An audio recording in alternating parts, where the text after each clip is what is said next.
Smart Ahmednagar news. Malegaon या ठिकाणी अल्पवयीन मुलीवर अत्याचार करणाऱ्या आरोपीला फाशीची शिक्षा होण्याबाबत माननीय जिल्हाधिकारी साहेब अहिल्यानगर यांना राष्ट्रवादी काँग्रेस पार्टी शरदचंद्र पवार, सय्यद शहावीर सद्दाम जाकीर शहर संघटक अल्पसंख्याक विभाग यांच्या वतीने निवेदन देण्यात आले आहे। निवेदनात नमूद करण्यात आले आहे की नाशिक जिल्ह्यातील मालेगाव या ठिकाणी मालेगाव शहरात डोंगराला गावात अल्पवयीन मुलीवर बलात्कार झाला। बलात्कार करणारा आरोपी विरोधात जलद न्यायालयात खटल्याची सुनावणी होऊन आरोपीला फाशीची शिक्षा देण्यात यावी व पीडित मुलीचे कुटुंबाचे पुनर्वसन शासनाने करावे। त्यानिमित्त आदरणीय कलेक्टर साहेब यांना विनंती आहे की त्या मुलीला न्याय मिळावा आणि त्यांच्या कुटुंबाला तसेच त्या नरभक्षी आरोपीला कठोर शिक्षा झालीच पाहिजे। त्याला कठोर शिक्षा झाली तर जेणेकरून महाराष्ट्रामध्ये आणि संपूर्ण भारतामध्ये कोणी अशी कृत्ये करणार नाही।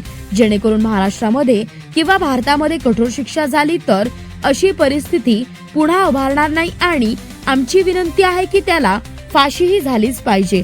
तसेच यावेळी अल्पसंख्याक शहर जिल्हा संघटक अध्यक्ष सय्यद सद्दाम जाकीर तसेच अल्पसंख्याक शहर उपाध्यक्ष सय्यद उमेद अल्ताफ, कैफ शफी सय्यद, अल्पसंख्याक युवा संघटक अध्यक्ष मुकुंद नगर, शेख हमजा आरिफ, शेख जियान हनीफ तसेच अब्दुल बागवान, सय्यद जहीर अन्सार तसेच आकाश धोत्रे, रोहन शेलार, नितेश गुलसाडे आदी यावेळी उपस्थित होते।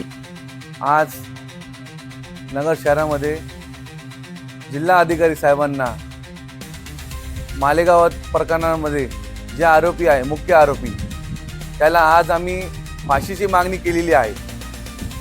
कलेक्टर साहेबांना निवेदन देऊन आम्ही हे सांगू इच्छितो, त्या आरोपीला कडक कारवाई व्हावी ही आमची विनंती।